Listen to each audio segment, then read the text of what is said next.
درې ډېر مهم تازه وروستي خبرونه. ذبیح الله مجاهد د مخکینیو ځواکونو په اړه تازه څه وویل. د اروپایي پارلمان یو غړي بیا طالبانو ته څه اخطار ورکړ او د دې ترڅنګ یو بل مهم خبر هم شته. نو ویډیو ضرور تر اخره وګورئ. مخکې له دې چې د اروپا خبر در سره شریک کړم باید دا ووایم چې ذبیح الله مجاهد وایي د مخکینیو امنیتي ځواکونو د وژنې په اړه د نیویارک ټایمز راپور مغرضانه دی. د طالبانو د سرپرست حکومت ویان ذبیح الله مجاهد د مخکینیو امنیتي ځواکونو د وژنې په اړه د نیویارک ټایمز راپور رد کړ او هغه یې مغرضانه وباله. مجاهد د چهارشنبې په ورځ د وري پر 24مه ویلي دي چې د طالبانو مشرتابه له لوري عمومي بخښنه شوې او هیڅوک له چا څخه د انتقام اخیستلو حق نه لري.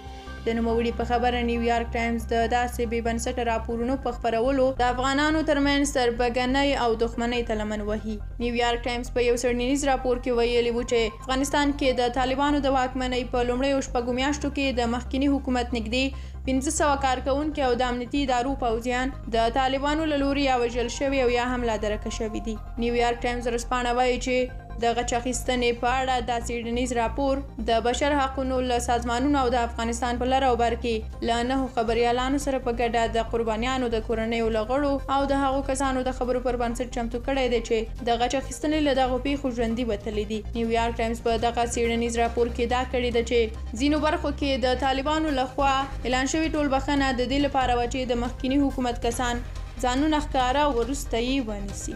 نړیوال بانک افغان حکومت کولی شي افغانستان له اقتصادي سقوطه وژغوري. نړیوال بانک په تازه خپور کړي اعلامیه کې ویلي دي چې وضعیت او امکاناتو ته په کتو که د افغانستان نوی حکومت وغواړي کولی شي چې دغه هیواد له اقتصادي سقوطه وژغوري. سرچینه کاږي چې په افغانستان کې امنیت تامین شوی دی، طبیعي سرچینو ته لاسرسی اسانه شوی، سوداګرو او خیریه بنسټونو ته د کار زمینه برابره شوې. نو له همدې امله دا ټول امکانات شته چې افغانستان له اقتصادي سقوطه وژغوري. خو یوازې د نوي حکومت اقدامات مهم دي. د نړیوال بانک په خبره که نوی حکومت د نړیوالو غوښتنو ته درناوی ولري او اقتصادي منابع په شفاف او سمه توګه مدیریت کړي او په دې تړاو نړیوالو ته ډاډ ورکړي نو د اقتصادي سقوط د مخنیوي پوره امکانات شته دي.